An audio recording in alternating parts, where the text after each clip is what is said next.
Nobody seems to be talking about this, but advertisements appearing in Resident Evil Requiem is a big problem.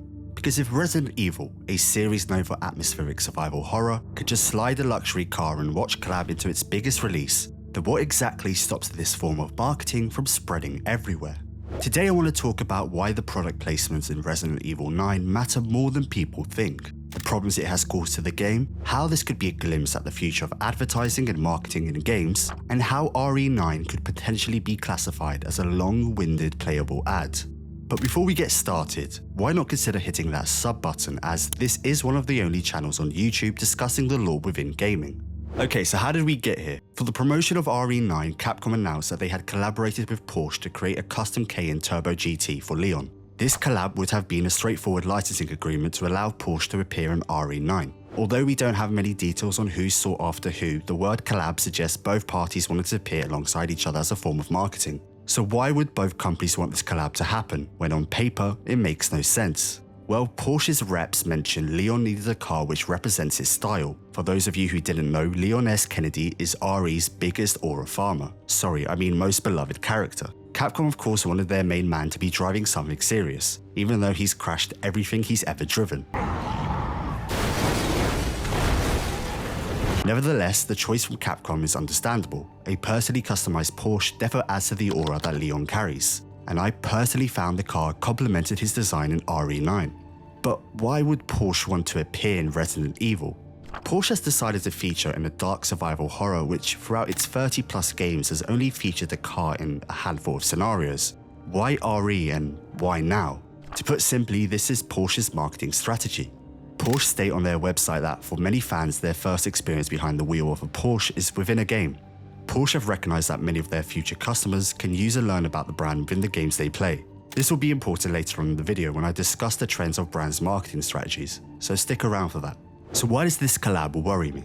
The initial problem I have with advertisements and marketing strategies in games is its harm on immersion. Product placements are by design there to grab the viewer's attention, to make you pause, acknowledge, and consider the product or brand. Even if this is a split-second thought, it removes you from the game. Immersion is vital to the RE experience. The world it puts you in, the emotions you feel, and the horrors you experience are all part of what makes the game so special.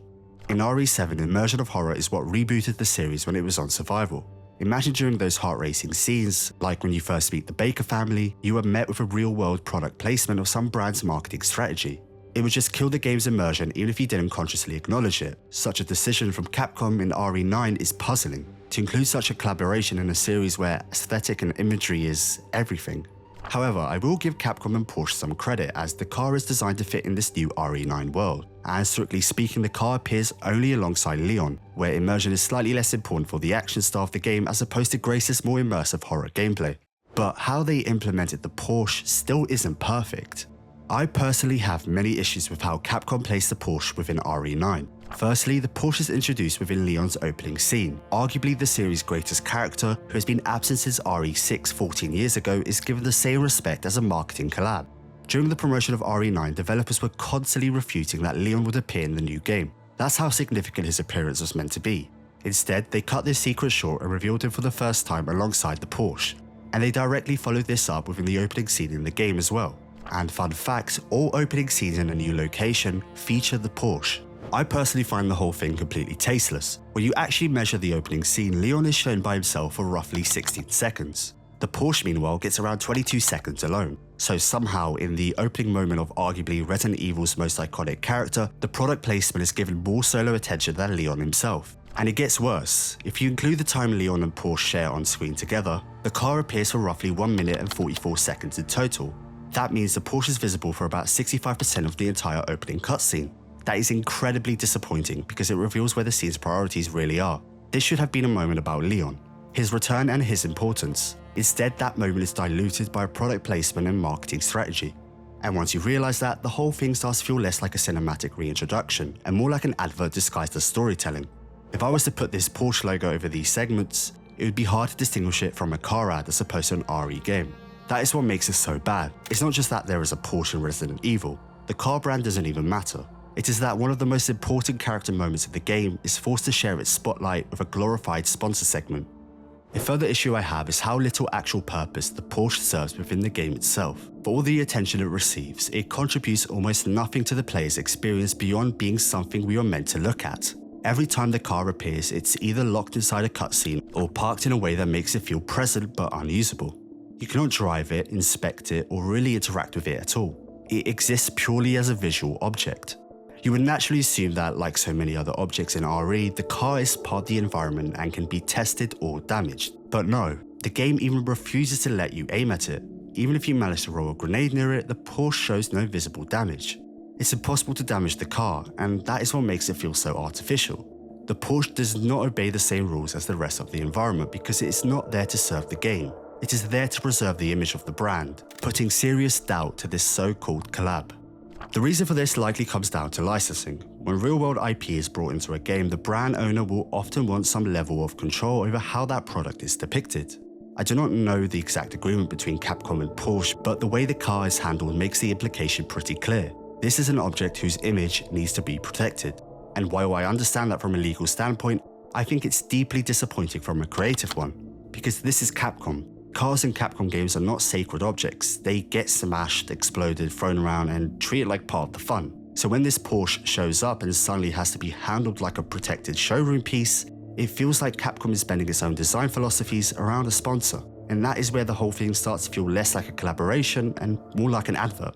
So should we be worried about this marketing trend? Well, yes. But not because advertising in games is some brand new invention, because it isn't. Gaming has had advertising in it for years that honestly dates back decades. We used to get these games that were like specifically made to advertise a brand or product. So I don't want to pretend like RE is the first game to ever do this, or specifically bash Capcom for it. Ads appearing in games was always destined to happen. The games industry is now the biggest entertainment industry in the world, and yet compared to other mediums like film and social media, it's still relatively underused advertising space. Especially outside of mobile and free-to-play titles. Most players still load up a full-price AA or AAA game and expect to buy an experience and not enter a branded environment. And from an advertiser's perspective, that is an enormous untapped opportunity. Of course, brands want in. We've already seen major companies push harder into games like Fortnite and Rocket League, especially in spaces aimed at younger audiences. That shows brands are no longer treating games as a niche side experiment. They are starting to treat gaming as prime advertising territory, with these so-called collabs appearing in various games between all sorts of brands. And this truly worries me, because advertising never stays in the corner forever. Advertising always expands to fill whatever space people allow it to fill. Once it proves it can exist somewhere without backlash, the incentive is always to push it further. This is the problem with the RE and Porsche collab, because it could be testing how much branding players are willing to tolerate in a game that's supposed to live or die by immersion. How far could they push this marketing? What if next time Leon is also wearing a Prada coat, Ray-Ban glasses, and carrying some carefully branded sidearm? At what point does the character stop being a character and start becoming a mannequin for brands? Once you accept the logic behind one product placement, it becomes much harder to object when the next one appears, and the next one after that. If you're fine with Porsche being in the game, that's perfectly fine. You can disagree with my entire take in this video, but I'll ask this: where do we draw the line on this? 5 collabs? 10? If they're all perfectly blended in, what's the problem? These are questions these developers will be considering. I have a strong belief that these collabs will continue to rise so developers can extract as much value from us consumers. And RE9 shows how much they are already extracting value with its second so-called collaboration. Both Grace and Leon wear a Hamilton watch, and unlike the Porsche, this branding is not confined to some flashy opening scenes. It is there for the entire game, start to finish, constantly visible, coming along for our entire playthrough. I understand that these are supposed to be collaborations, but this one serves no meaningful purpose within the world of Resident Evil. Its clearest purpose is promotional and therefore financial. If that is true, then these watches are basically an advertisement that run from the start of the game to the end. In that sense, RE9 becomes, at least in part, a Hamilton watch ad, and once you realize that, you can't unsee it. What makes the collaboration effective is also what makes it easy to overlook. Capcom and Hamilton benefit from the fact that most players are not going to be spending their whole playthrough staring at the character's wrist. The branding is discreet, but that subtlety does not make it harmless. A product placement does not need to constantly demand attention in order to be embedded into the experience. Whether players consciously notice it or not, it is still being placed in front of them for the full duration of the game. Hamilton's own marketing only makes this feel even more sinister. On its website, the company claims that in RE9, time is a main character, and says the collaboration brings that idea to life through story-driven timepieces, created specifically for the world and for the protagonists who inhabit it. To me, that reads as pure marketing language. Because could someone explain to me how time is a main character in RE9? There is no major time-based mechanic, no meaningful time pressure, no system that makes time central to the experience. As far as I can tell, there is nothing in the game that justifies that description. I mean, you could even stand still for days and the game would not even care. This is a complete marketing fabrication to justify the watch's inclusion. Because that's the problem with these collaborations. They have tried to loophole around the fact that these are just glorified ads. How on earth are Hamilton collaborating with RE when all the character is doing is just wearing the watch? The watch does absolutely nothing for the gameplay and just sits there for visual representation. And for them to lie behind this supposed time element, nah, forget about it. And that ultimately is what this collaboration feels like. A sales pitch disguised as an artistic intent. The purpose of the branding is to sell limited edition Hamilton watches, and in practical terms it is probably a more effective collaboration than that of Porsche. Very few players are going to finish RE9 and buy a Porsche, and a branded watch however is at least within reach for a much larger portion of the audience. That makes the commercial logic here much more direct and effective.